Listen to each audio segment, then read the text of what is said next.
All right, EntreArchitect community, it's 4 p.m. Eastern, which means it's time for the EntreArchitect Context and Clarity live conversation for Thursday, September 1st. Happy September, everybody. Oh, feels like fall around here, but not Does it? really.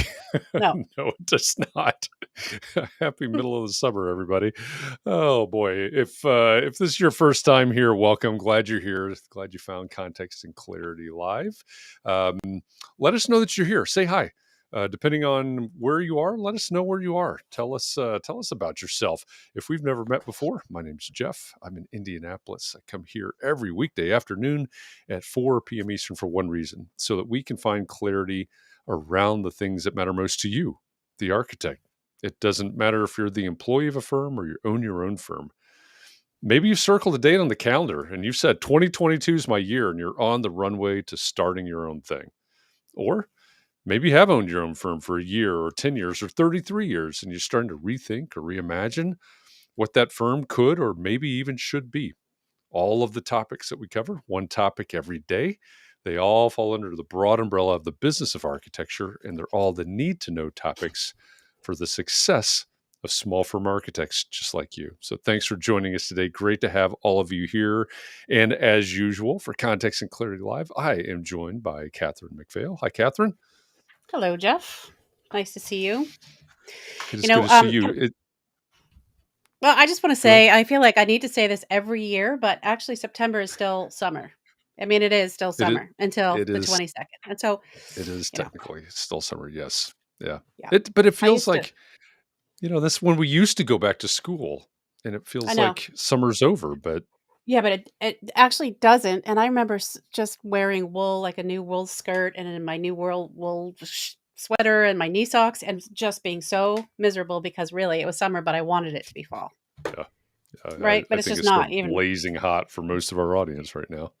Right. So I think we should stretch out the whole summer vibe until the third week of September. All right. Happy summer, everybody. Happy summer. Welcome back. I see Chris joined us from Massachusetts. He's the first on the screen, which means that he is the winner of today's John Kinney Memorial Crocheted Bathtub Award. Mark R. LePage, welcome back from Waxhaw, North Carolina. Jefferson from LaLa, LA, La La Land. Glad you're joining us. All three of them are on Facebook. I see Megan Dowling. That's a familiar name, from Sioux Falls, South Dakota, on LinkedIn. Welcome back, Megan. Rings a bell. Scott Thrift, welcome back from San Francisco. Deb Schmucker, almost a neighbor in Indianapolis. Hi, Deb. Let's see. Chris says the bathtub needs to be deferred to Jessica, who was first, but must need a restream refresh. And there she is. Mm-hmm. Just going to comment that. That's a good reminder. If you are on Facebook right now and you're commenting away and you're going, hey, why are my comments not popping up on the screen like everybody else's? It's because you're in a private Facebook group, either EntreArchitect community or Architects and Allies. And Facebook has these rules. They have this privacy policy that says your name, your likeness, your comments can't leave the group unless you give Facebook permission. So in order to do that, there is a URL in the bottom left-hand corner of the screen right now. It's chat.restream.io/FB, as in Facebook. If you type that into your browser window, a couple of clicks later, you can give Facebook permission to let all those things out, and your comments can show up just like Jessica's do now. She's joining us from LA. Welcome back, Jessica. Christian from Ithaca, New York, and Sophia. Hi, Sophia from Boston. Glad you're joining us today on LinkedIn as well. So we've got Facebook and LinkedIn covered. I think we're winning. Good. I mean, not to be, competitive myself, but yeah, Massachusetts, we got 3 people. You think Massachusetts is winning? Okay. I think so, yeah. Well, let's see. When we add our guest into the mix, which we'll introduce our guest in a minute, that may change the balance a little bit. Okay. So just saying. I don't think so. But you can claim it right now. Yeah. All right. Something. Go Massachusetts, go. All right.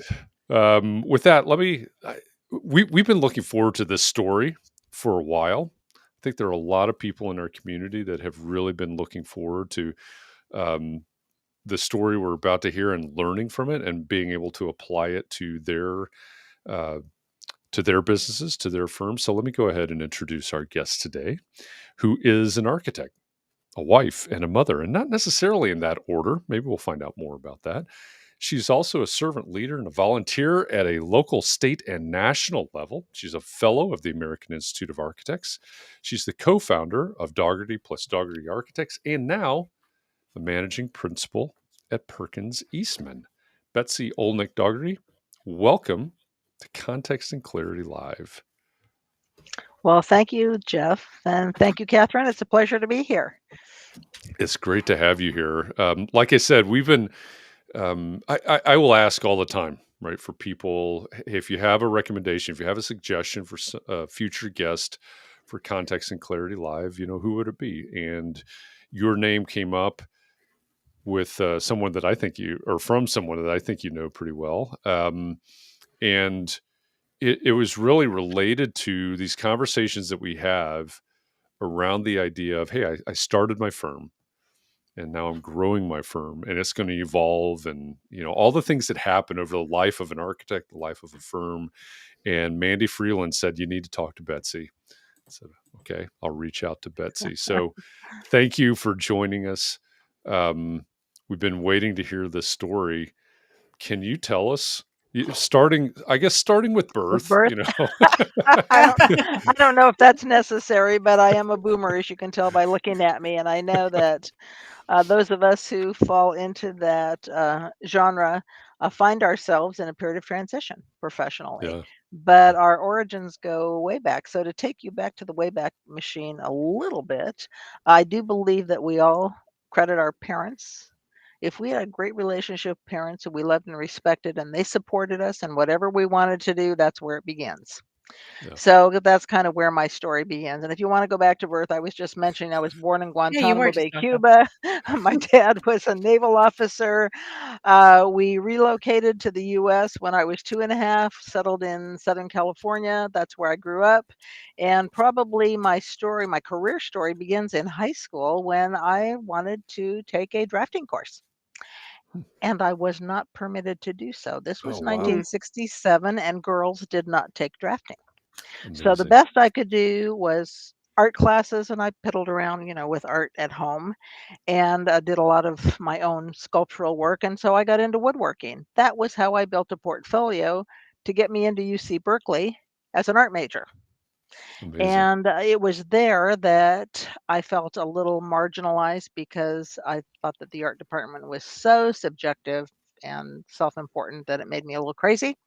And in the dorm, I saw these groups of people getting together in the common areas with rolls of drawings spread out. And I kind of walked up to them. I said, "What is it that you are doing?"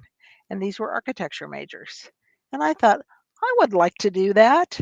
So because I was in the regular letters and science department, big university, California University, and wanted to have the ability to consider a transfer into the College of Environmental Design, which was a whole separate entity, even a separate building. I had to file a request with the registrar's office, go through a whole series of interviews, and ask for permission to be able to take a course in architecture, which I was allowed to do the third quarter of my freshman year. So I took Architecture 101, which was a studio class, and Joe Esherick was my instructor, and he was head of the department at the time. And I don't know if any of you know Joe Esherick, but he was my hero and mentor, and he got to be my instructor. As I said, Joe was the only one who was willing to pull the short straw and deal with all these kids who didn't know what the heck they were doing. And he inspired me and encouraged me. And from then I had to go through I had to take an IQ test.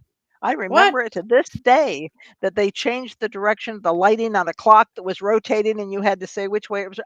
I remember that. And then go through a whole series of interviews with the chairman of the Department of Architecture, the whole 9 yards. So I got in.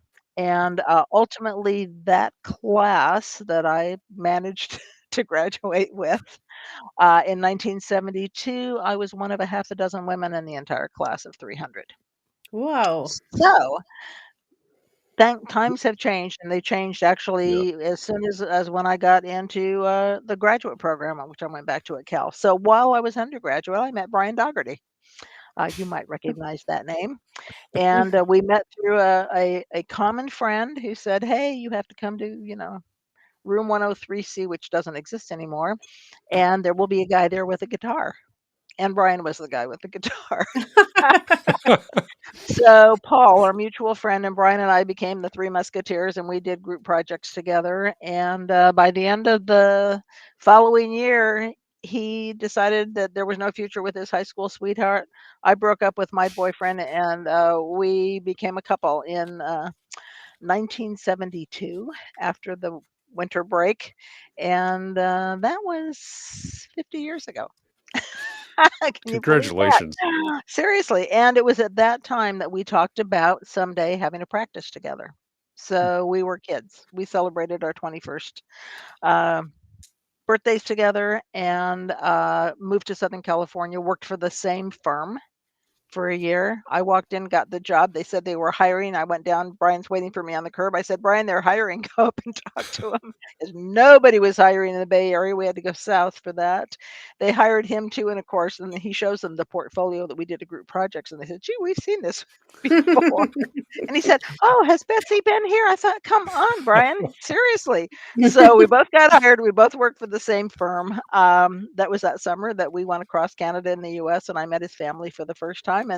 And we were married in between our first and second years of grad school at Cal. We went back to Berkeley because we loved it. And I'd do it again in a heartbeat. As a freshman, I was there during People's Park. My parents just, "You're going to Berkeley?" They saw me on TV 3 times my first year there. One of them was a good thing. We were designing an adventure playground in one of our studios. The others were, the predictable. But Yeah. so our students did not even know we were a couple because we were both graduate TAs as in our graduate program. And they kind of discovered that when we had a big party at our house at the end of the year. And then we both worked for companies in the Bay Area for about a year and a half before we decided we wanted to be close to family because we were both very family oriented. And this was before cell phones, all of that. And we happened to mention it to my mother, who starts going through the newspaper for ads and sees an ad from, and I don't know if you recognize the name, William Pereira Associates, Bill Pereira's firm, designed the UC Irvine campus, the entire commercial aspect for the whole Irvine company at the time, which we now call Fashion Island Newport Center. And they had a very cool building there, which was all the ranch buildings from the Irvine company, all clustered in one location. And Brian worked directly for Bill Pereira, over the shoulder, late nights, like the dream job. And I found a job with Bill Blue Rock, and we both moved to Southern California. So it was a really fast move. There was a little bit of culture shock that went along with that, because as much as I'd like to say that women being embraced in the profession was universal, it was not. And there was, as you know, the Bay Area is very hip happening and forward thinking, and Orange County was predictably conservative. hmm So I was the first woman to be hired in anything other than a secretarial position at William Blue Rock and Partners. And Bill Blue Rock at the time was on the AI National Board. So that's kind of where I got a little bit of my interest in AIA. But primarily, Brian and I both ended up locating in Orange County and looked around. AIA had all of these amazing opportunities, and there were no young people at the table. So we found out that the board there was an open meeting. So, hey, what do Berkeley people do? You just show up, right?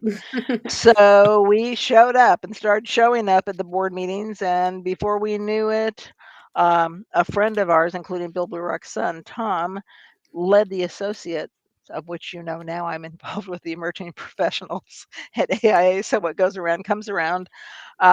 So we ended up getting actively involved in AIA and had what I would have to say now, because there are so many opportunities now, we had a rather traditional path. The least traditional part about it probably was me. But Brian and I kind of followed each other through the chairs of all the leadership opportunities at AI Orange County, went on to AI California, which was then AI California Council, is now AI California. Went through the chairs. So I was president of AIA California. I think Brian was secretary. So we were kind of doing this through it. And then ultimately I went on to the national board. At that time, it was when I became a member of the College of Fellows, which is kind of a big deal. I still, really treasure that opportunity to, now they're my buddies, to cohort with that group of leadership. And this is a nationwide collective of great minds who have all different kinds of opinions. And of course, as Californians, we're always the crazy ones. Go California, California crazies, especially when you go Berkeley. And I've been told by my staff that I often do that. So Brian and I both ended up active in the AIA through California. And then when I became National AIA Secretary, Brian was on the board representing the California directors. And I was National Secretary. And then when I was selected to be on the College of Fellows Executive Committee, and that's a 4-year gig with being in one room with 3 other amazing people. One of the most wonderful leadership experiences of my life. Brian was the secretary of AIA. So we used to tell AIA that they were getting a twofer because they only had to get 1 hotel room for 2 people. It would help them to balance the budget. And that experience in leadership is something that I'll never forget. And as a result, as you can see, I'm kind of still doing it all of these years later. So I think it was 2003 when I was, somebody can look it up, when I was a chancellor of the AIA College of Fellows. And all of these years later now, I have the great joy of sitting in a room with the emerging professionals who are these young, amazing, talented, energetic, creative, thoughtful people who see the advantage in sort of a collective room like that, and how important it is for us to be talking about the future and careers. And I'm a big advocate of licensure. If that comes up, I'd be happy to talk about that. And as I tell a lot of young people in our office, men and women, this is the most important thing you can do for yourself. You came this far, get that credential, call yourself an architect, and then lead. And there are a gazillion directions that you can go, once you have that opportunity achieved, and it is not easy. So I'm happy to say that, and I'll talk a little bit about our merger with Perkins Eastman, that Perkins Eastman values that as well, and they do something that we did as a studio. We had maybe 40 people in 2 offices in Northern and Southern California. We always paid for exams. We always paid for licensure. And Perkins Eastman does the same thing. And many large firms, not all of them, but many do. So I've kind of skipped over a couple of really important things because I know there's a question about family. So it's not just me and Brian, although we realize that what we have is something that's very special, and we do feel blessed. And I can't imagine life any other way than sitting next to my partner. He's not next to me right now because he's working from home today. But we do have 2 children. And the first one was born the day that I basically started our practice. So how far into your career were you on that day? I was when already you started licensed. I was licensed in 1978, and our son was born in 1979 in November. So I was licensed in May of 78, but I was already working. I happened to work in-house for UC Irvine. And so then our son was born in November 1st of 1979, which we call that the day that we opened the practice. And quite literally, the night before I went in for my C-section, I turned the plans in for our first project to be approved by the city of Newport Beach. I came down to the wire, isn't that what we all do? So it was no different than being in school and that was the beginning of our practice, was that project. So this child, do the math, he's now 42, Gray Dougherty, surprise, is an architect. Did he have a choice? Well, he did actually. He was a brainiac. He went to Princeton University, thought that going on to, to the world of money and Wall Street was the way to go, and got his job 6 months before graduation. We thought, oh, we're done with that one. Well, a few months into that, he called us and said, I can't spend the rest of my life doing this. And took a little bit of a break and came back to us and said, I think I want to go back to school in architecture. And I told Brian, you could have knocked me over with a feather. I really did not see that happening, because he was going to go out. First, he was going to save the world. Then he was going to make $1 gazillion. And then he chose to be an architect. So imagine all of those, nights talking about architecture over dinner probably had some sort of a subliminal influence on him. But we'd bring work home and spread it out on the dining room table, and he'd grab a magic marker and start coloring it up for us. And we knew he was visual spatial, and he was building 3D puzzles and doing all that business. So it was no surprise that that was his passion and that it would come easily to him. And he's a force. I mean, literally, if he's watching this, hey, Gray. And he started our Oakland studio. And then after a few years, came to us one day and he looked me in the eye and said, Mom, every time we get together, all we do is talk about business. I want you to be my mom again. Oh my God, how do you say no to that? So Brian says, well, you need to find somebody to replace you then. And he did. He found a mutual friend, an amazing guy who to this day now runs the Oakland studio of Perkins Eastman. And he was a vested interest participant in Dougherty and Dougherty before the merger. And so that's pretty exciting. And where does Gray? He's working for our competition. He's working for Gensler in San Francisco, heading the higher education studio. Anyway, so then years after that, our daughter Megan went to school, UC Santa Barbara. It's very comfort zone for being a Southern California kid. Was probably more interested in campus life and her sorority than in finding her passion. She got a degree in business and economics because I think she thought, whatever I do in life, that's a good background to have. She actually started her own business online. She had then ended up spending some time at FITM, where she learned about sustainability and all of the different aspects of it, and became a true believer, and had a couple of internships that got her on that road. And so she, for a while, had her own website selling sustainable products worldwide, and enjoyed that, but it was tough, but she also had the business background, and she came to us and said, I know you do designs that are all about sustainable buildings, because we've done some pretty wonderful, interesting things. The first one being the Center for Regenerative Studies at Cal Poly Pomona, which was a vision of John Lyles, and it's been named after him now, and he was our client, as was Marvin Melica, who was the head of the Department of Architecture at the time. Both became great friends. So she said, I think maybe I'd like to do that. I thought, we really could use somebody who can help us get through all of the certification processes for lead projects. And so before you know it, she was doing that with our office, and said, I think if I want to become an architect, I guess maybe I better go back to school. But I'm going to be almost 30 when I get out of school. I said, look, Megan, if that's really something you want, then you should do it. And 6 weeks later, she was sitting in class at the new School of Architecture and Design in San Diego. Wow. And she ended up, she was at her commencement. She was the commencement speaker, and it was, so now we have 2 architects.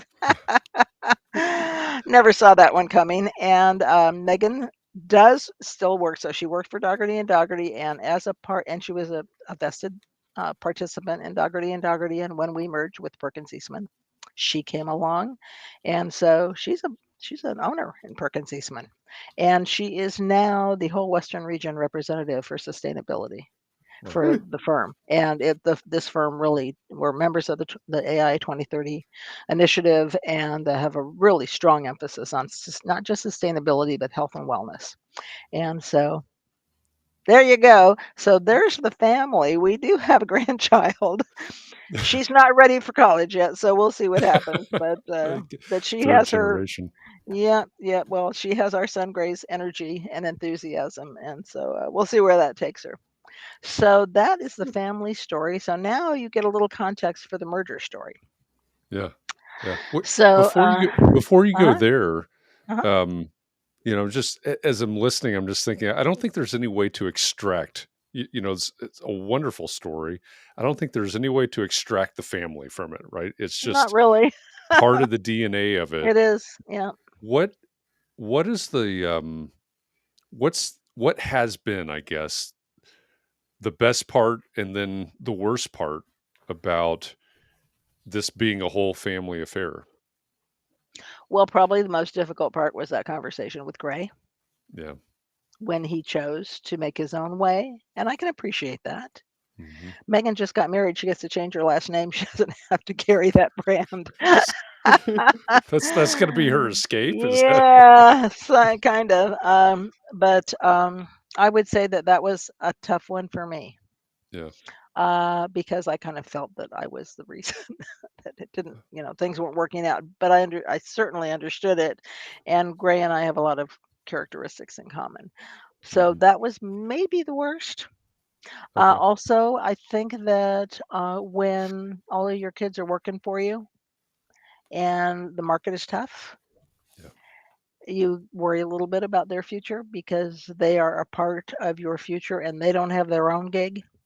Right. So I think that that's a serious aspect of it, and that Mm. would worry me sometimes because, as we know, how many times have we been through these Right. recessions and depressions and cycled in and out of them, and so you don't want to have to take your kids with you through that.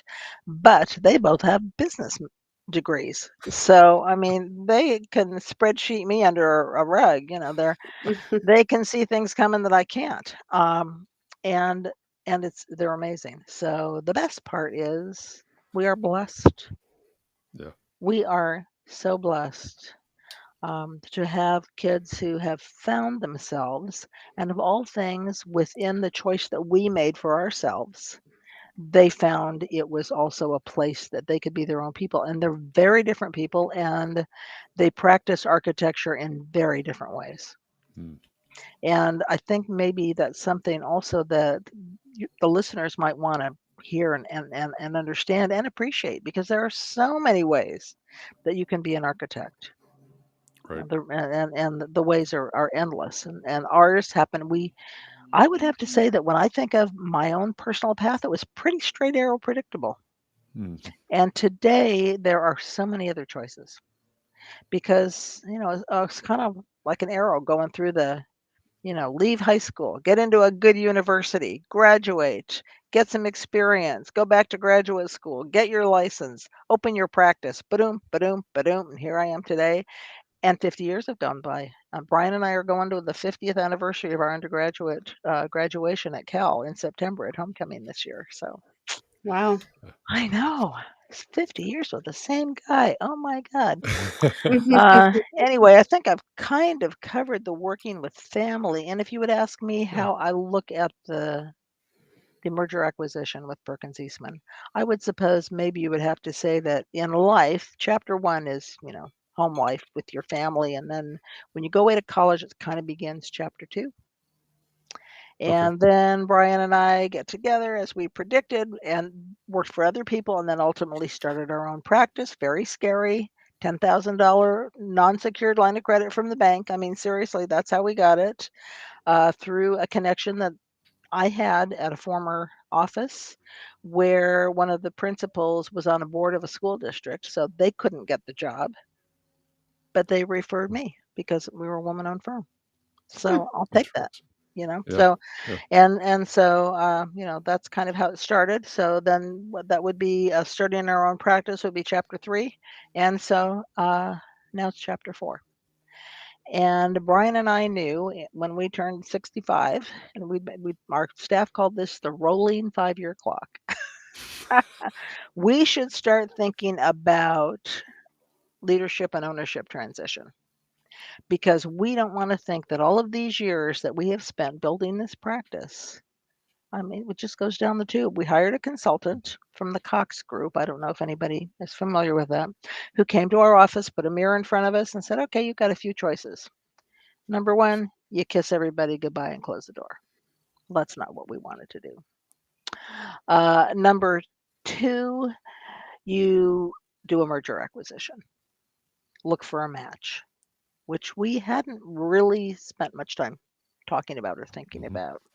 Number 3 was doing an ESOP, where everybody kind of owned a piece of the action, and he recommended we don't do that. And for those of you who are in one, please forgive me, but the advice that was given to us was there a lot of those are in court. Do you really want to go down that path with that amount of risk? And the answer was no. And the third one was, of course, just identify people. Sorry that. Come on. Brian Dougherty knows we're having this call. What the heck? I know. Can you hear that? Did you hear that? So I have one of these watches. I call it the Dick Tracy watch. So all you do is push the button, you talk to somebody, and they think you're a little crazy in the grocery store. Anyway, so where was I? So the other one was looking inside and finding leadership from within, and so we ended up kind of doing a hybrid. So the first thing we did is we talked to 6 people within our 2 studios in Orange County and in Oakland in the East Bay, and of the 6, 3 said, I'm really not interested in ownership in a firm, and 3 said yes. One of those 3s was Megan Dougherty, by the way. So we found a way to structure and change go from a partnership to a corporation, and they became shareholders, those 3 people. About the same time, I guess the word went out that merger acquisition is a thing, because we started getting calls. We never called anybody. I know that question has been asked. Did you reach out to people? No. So the first one, we went after work projects together. I'm not going to name many names here, except for Perkins Eastman, which is the person we said, I think we can work with these people. So the first one, we pursued a project together, and they did such a lousy job, and we didn't get it, of course, that we said, no way, we're not doing that. And then the second one got pretty serious to the point where we were having a whole series of meetings with leadership. And then when we kind of saw what the methodology was, we just didn't feel comfortable with it from the financial side of the house. And ultimately, I don't think necessarily that we were really what they were looking for, and they weren't what we were looking for. And so and these were good friends of ours who reached out to us, but we mutually agreed, this is probably not the right move, and we value our friendship. And so that one didn't happen. And then one day we get a call from the same guy who had been our consultant from the Cox Group, who called Brian on a Friday and said, Brian, I'm walking down the street here on 5th Avenue in New York City, and there's somebody I want you to call. And that was Brad Perkins. And he said, his name is Brad Perkins. He owns Perkins Eastman Architects in New York City. He's on his way back from a meeting right now in China. He'll be stopping in Southern California tomorrow with the head of the K-12 practice area studio, coming from a meeting, joining a leader of the LA office, because they had already merged with another firm that had an LA and San Francisco office, and that was LBL, which represented medical work and senior living. And so we were K-12, higher education and community. So together we would each bring something different. He said, I'd like you to meet them. And we had been entertaining these other things, so it wasn't out of left field. And so we said, sure. And it was on a Saturday. Our staff wasn't here. Let me tell you, this was a really hard secret to keep. Couldn't even tell our kids. I mean, nobody. And so they showed up the next morning, gave them a little tour of the office. We then got on the road and went to see a couple of our projects, had lunch together, went to see some more projects, had dinner together, and then they were on their way the next morning. And as we said goodbye, Brian and I looked at each other and said, this kind of feels right. I think we could work with these people. And I can share with you why. First of all, Perkins Eastman, as you may know, has grown tremendously through merger acquisition. Some firms do it just by cold turkey opening an office, or maybe acquiring just a single office, but this is a very deliberate effort on the part of Perkins Eastman, and we have in the last year, doubled the studios in the Western region. We now have a Western region. It's not just California. Wonderful people. Oh my God. I don't know if, the Wilcox group has got, we call them the matchmakers because we truly just thrive on each other. And it was the right thing to do, obviously, as you can tell by my opinion. And and we have a 5-year agreement. So Brian and I technically are officially retiring the end of 2023. That's just around the corner. It's hard to believe that over 4 years have passed, but we're now having conversations about maybe having some emeritus status, because once again, the boomers are all retiring, and my dad used to call it the R word. I don't think he ever really did retire, maybe at age 83. But how we can be purposeful and impactful and supportive and instructive and continue to love being architects after that contract is up, and what does that look like? So those are the conversations that we're having now. But so when we decided to merge, it took, well, let's see, that was in June of 2017, and we signed the papers on May 1st of 2018. It was almost a year. Almost a year Of negotiating, signing the papers so that we could look at each other's books and, really get to know each other, get into the weeds, talk about everything under the sun, take care of business, because we're all still actively practicing architecture, to that day when 2 weeks before we told our office manager, we told our senior associate, and we told our our attorney and our CPA. And those were the only people who knew until we had a nice big breakfast brought into the office, sat everybody down and said, guys, guess what we did? And by the way, this was going on and we didn't tell you, I'm sorry, but we couldn't. And we announced it. And there were a couple people who felt like it wasn't the right fit for them. As a large firm was not why they joined Dougherty and Dougherty. It was a small studio. And a couple of them didn't last through the year. Everybody else just kind of has stayed with us. And, obviously time has passed now after 4.5 years, but we still have some of our original people. And we still have our 3 vested interest people from our previous staff. Lance Kutz runs our Oakland studio. He's amazing. And he's a full principal now with Perkins Eastman. Diego Matzkin is a full principal with Perkins Eastman, working with us in the managing principal role here in Costa Mesa. And let me tell you what we found in common. I think it's important. Do we have time? Yeah. Absolutely. So we really take great pride in the culture that we nurture. And it is a studio culture. It's not a large firm culture, and we've been told that we're different, and we're allowed to do that. And we celebrate that. And Perkins Eastman embraces that. I think those are really important things. Woman-owned firm, Mary Jane Eastman, a year after we established our office, with Brad, established Perkins Eastman. She, I think, is the longest serving principal of a large firm ever. And I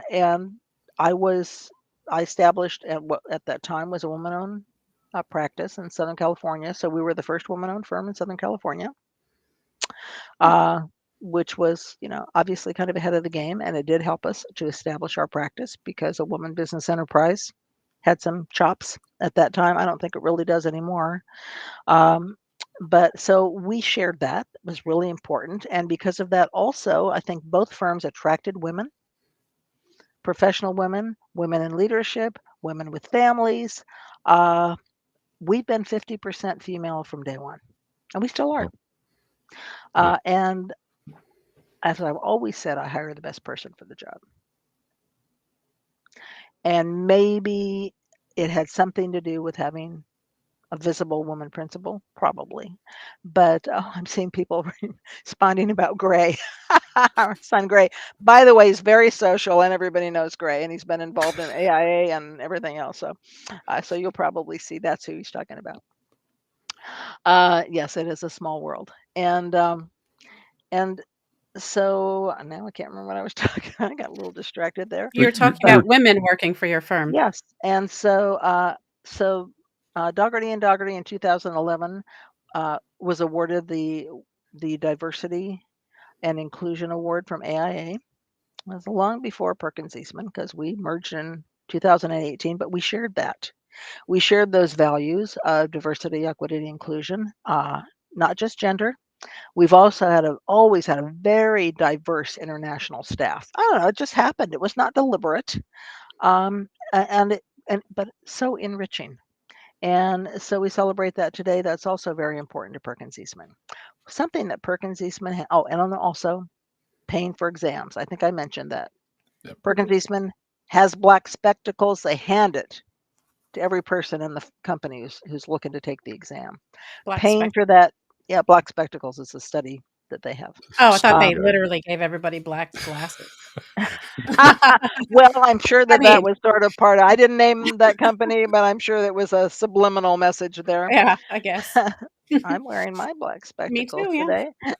Mhm. So, so that was really important. And I've always been involved in AIA, and I've always felt very strongly about licensure. To this day, I'm kind of politically interested and remain politically interested through AIA California. As you know, now I have the great pleasure of getting on the line with the California Emerging Professionals, and that is all about encouraging these young people. I don't know what this thing is about not wanting to get licensed. What? I mean, you've dreamt about being an architect. You go to school to become an architect. You get a job as an architect, and you're not going to take that stupid exam. It's not fun. Can't do it for you. I can pick up the tab. And for heaven's sakes, call yourself an architect. You deserve it. So I'll get off my horse about that. But Perkins Eastman feels the same way that we do. And that was really important as well. So I would have to say the one really amazing thing that Perkins Eastman does as a large firm, and I learned because I was at the last Women's Leadership Summit, and I'm going to this one in September in San Jose, that when I was sitting at a table with large firm folks and sharing what we do, and I know some people were kind of holding it close to the chest, but something that Perkins Eastman does that not one other large firm at that table did, we have a firm-wide mentorship program in-house. You can choose anybody except maybe for Brad, who probably has 50 people who want him as their mentor. I'm Mary Jane, but you can pick anybody in the firm and reach out to them and say, would you be my mentor? And you're supposed to only have 2. I have 6, of course, because I think mentorship is really important, which is another reason why Perkins Eastman was in step with us.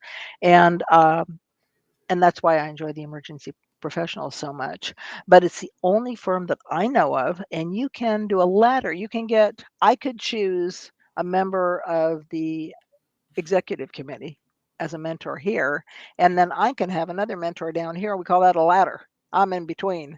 And so we're constantly sharing ideas, supporting each other, sharing experiences. It's a joy for me to do this. So you're only supposed to have 2. I have 5 or 6. I kind of lose. I've got them written down so I don't lose anybody. And they pick up the phone and call you and said, "Would you be my mentor?" I can't say no to that. I mean, it's like, this is what I live for. And it doesn't take a lot of time. You get on the phone. It can be as infrequently as once a quarter and as frequently as once a month. And I do both. And I learn so much from these young people and their experiences. And then I share my story, and it resonates with me because this is all about professional growth.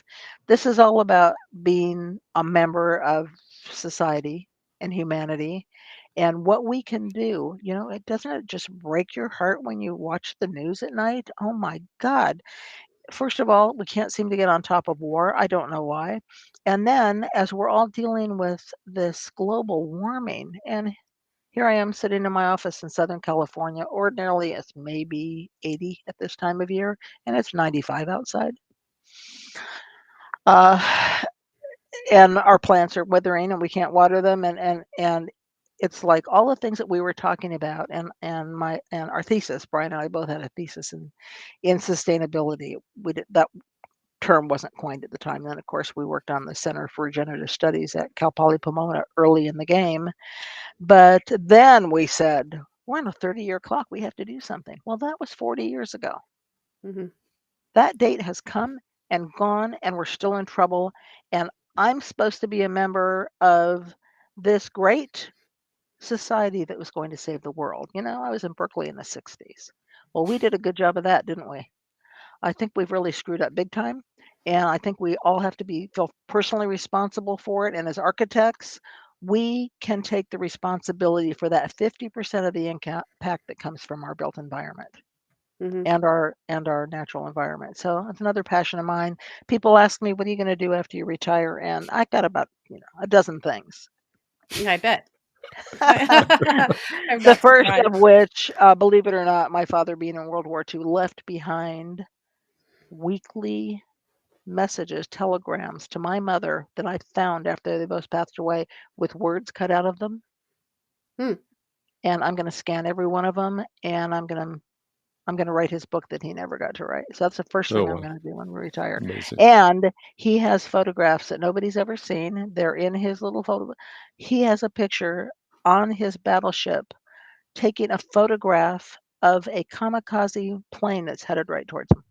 Wow. Holy cannoli. Yeah. So I'm gonna pair the letters and the photographs. I'm really excited about it. So it's a big project. I was gonna do it when Megan went to college. It didn't happen then. So now I'm gonna have the time. But there's just so many things. The need is so great. Yeah. So I'm a kid from Berkeley in the 60s, basically. Yeah. Haven't changed. It's an amazing story, and obviously your passion, just pours out of this, right? One of the things that I know some folks in our audience, in our community, wonder about, and it interests me to find out that people started calling on the mergers and acquisitions side. People started calling, Mm-hmm. and we have some in our community that are the same way. It's like, hey, we've had a couple people reach out. And one question that comes up is, what will I be giving up? And I think that's usually in terms of maybe future finances, but also in Mm-hmm. terms of, and I don't want to put words in anybody else's mouth, but also in terms of the future, the culture that I have versus the culture, the merged culture. And obviously Mm-hmm. you've talked a bit about That's important. the culture at Perkins Eastman and the way that it was. When you think back about the journey, how many employees, how big was Dougherty and Dougherty prior to the merger? We never had more than 40 in the two studios. Okay, and now That's Perkins combined Eastman is at 1,200 1,200. Okay, in yeah, 25 offices. I lose count. Might be more like yeah, 1,250 now. But and I do see a comment here, which is something that I appreciate. Did you ever miss being a small practice and having full control versus not full control? yeah. That's a great And question. thank you, Yoko, because yeah, it occurred to me before, and once in a while, when I'm in a position where I need to make a decision or make a call or have something to contribute, I think about that. I have to respect the fact that this is no longer just my company. I Yeah, can't go off and make a unilateral decision. As you can imagine, I really don't like to have to ask permission for anything. Mhm. it's back But to I Berkeley. respect, yeah, but I respect when it's appropriate because we're a team sport. Yeah, And so in a way, I do miss the small practice. But the one comment, Yoko, that my husband my husband Brian, who did all the financial side of the house, I kind of do the HR and marketing, and he did the financial, and was I never have to go to the bank and ask for renewal on our line of credit ever again in my whole life. So that we do not miss. And I have to tell you that those day-to-day concerns, when you are a small practitioner and you have people's livelihoods and families and lives in your hands, I had a lot of sleepless nights. I don't have those sleepless nights anymore. Mm. It's somebody else's ultimate responsibility, and we do our part to knock it out of the ballpark and make sure that we are successful. And right now, I have to tell you that our studio, our former Dougherty and Dougherty, which is now the Perkins Eastman, Costa Mesa, Orange County, and Oakland East Bay studios that have merged with Via, one of our merger partners, and that's been awesome. Doing pretty darn well. And we are still holding on to that same culture and our cultural values. So financial standpoint. So anybody will tell you that if you have your own practice, you can, be more successful financially. And remember that we're architects. So if we were going to go for the money, we would have gone into, we would have been attorneys. I have a lot of my friends who are attorneys who said, I thought for sure you were going to become an attorney. Well, no, I didn't want to do that. I'm a slow reader. But and also I could not take that home with me every night, strife. No, there's enough strife in trying to keep everybody happy in architecture. So that just that certainly would not be worth it financially for me. So did we make a good living? Yeah, we did. So I think we're not gazillionaires, but we're doing okay. I think we can retire comfortably. I think we were our the value of our firm in the merger was fair, and we worked really hard together. We each had our, consultants on both sides of the house working on that with us. And so Brian and I do have shares within Perkins Eastman, and we have a gradual 5-year buyout, which I also like because if you're given a big chunk of money over 1 or 2 years, guess what? You get to pay the taxes on it, like boom. And this way it's kind of spread out a little bit when you are no longer making that salary. So there were a lot of things about it financially. Now remember, we're in our 70s there, so life is a little bit different right now. But working with our consultants, our financial consultants, we think that it was the right thing to do, so that we have financial security as we no longer are earning that income, and it's in such a way that it's a fair and reasonable thing for Perkins Eastman to expect of us. And what's really interesting now, which does have a little bit of a financial component, is if we as Perkins Eastman, and I don't think other large firms are doing this from our research, I could be wrong, but looking at some sort of a transitional program where you want to call us emeritus, whatever word you might want to choose, because there are a few of us who find ourselves about the same age in the same situation here, particularly within the Western region. At the same time, we're thinking about what can we do now as emeritus members of Perkins Eastman that might somehow contribute some value to the firm, some intelligence, some mentoring. And as you know, I love mentoring, so I could be a mentor the rest of my life, be very happy, and maybe with a certain amount of income that's associated with it, whether it's hourly or whatever we ended up doing, to be able to continue to be an architect and to experience all of the privileges and the joys of it, and maybe make a little more money as we're retiring. So that hasn't been determined yet, but I think it's interesting that we have enough people who are interested to be talking about it as a collective right now, because what's going on is what's going on not just in architecture, it's in every business. Right. It is generational. I remember when we were graduating from college kind of talking about, we're this great generation, we have all of these people, and when we retire, there isn't going to be anybody here to replace us. And guess what? Here we are.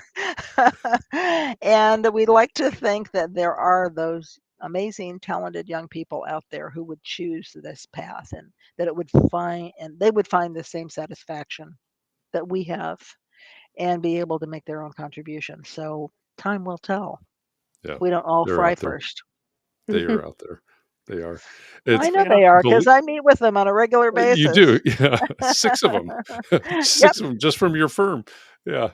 Oh, yes. No, I'm talking about the emerging professionals I also. know. I I know. get to meet Yeah. with them too. Yeah, absolutely.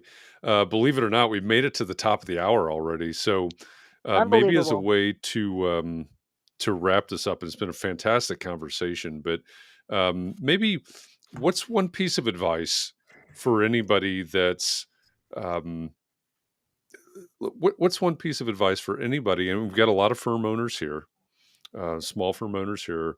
What do they need to know about considering the future, the life of their firm? And it may include, when someone calls and says, hey, what do you think about a merger? Do you have a piece of advice for them? Be careful and thoughtful about it. I'm so glad that we did hire a third-party consultant early in the game. And I don't know if it's appropriate, but it is through the Wilcox Group, which Wilcox is long gone, but left a great legacy behind. And they actually brought us the person that we ultimately chose. Yeah. The other two came on their own. And just be thoughtful and careful about and ask the right questions. And if there's something that in particular concerns you, you have to look in, you have to find out, you have to get the answer first. You do not want to get the answer later. You don't want it to go south. One of the things that I realized in one of they just wanted us. And when we were gone, they were probably going to shut down the office. Oh, one of the other candidates. Yeah. So you have to be thinking about that if you care about your staff, which we did, because this was as much about them as it was about us. And so I'll just ask a gazillion questions. And yes, the same consultant did help us through the merger. And for all the attorneys on the call, please forgive me. The the suggestion he made is that we not hire an attorney. Said you're just going to get in trouble. And we had somebody else who was in the middle of pursuing a merger at the same time we were, who did hire an attorney, and it didn't happen. So, but we did ask our consultant, and he had, by the way, he'd been referred to us by two other friends who we really valued their opinion through AIA, who both were sort of had already used his services. And so they recommended him, and we interviewed him, and he came for a week, and he gave us his, response, to the point where when he made that call to call Brad, we already trusted him. So find somebody you trust. And he did. He was by our side and Perkins Eastman's side equally and fairly through the merger. Excellent. Betsey, this has been fun. Thank you for taking us through all 4 chapters. Jeff and Katharine, thanks so much for the opportunity. Thank you to everybody who called in. I really appreciate your interest, especially when they know our children. And so the day will come when all of you will become somebody's parents. This is true. As it should be. Yeah. All right. Thank you. Take care, Thank you so everybody. much for this. Absolutely. And for everybody out there, thank you. We appreciate you. Again, I say this every week, but if it weren't for those of you in the audience making context and clarity a thing, we would not be having this conversation with Betsey right now. So thank you for this opportunity. As we look forward, first of all, in our week, tomorrow we're going to wrap up this week of conversations by asking the question, what do you wish you knew when you were a young architect, or maybe when you were in school? What do you wish you knew about architecture at the very beginning? So that'll be our topic tomorrow. And then looking forward to Context and Clarity next week, our Context and Clarity Live next week, our guest will be Clifton Harness, one of the co-founders of TestFit. So as always, Saturday morning, I'll post about that. I'll ask you, what do you want to talk about next week? And we'll get prepared for another week of Context and Clarity. With that, again, thanks, everybody. Thank you, Katharine, for co-hosting this with me. Please, I say this every day. And like I said yesterday, this is also a reminder to me. Every time I say this, please be well, stay safe, keep those around you safe and well. Take a little bit of time to breathe. Relax, find a way to rejuvenate. We do this every day. You've got to pace yourself. Thanks for going along this journey with me. And I'll see you tomorrow, everybody. Thanks. Thanks, everybody.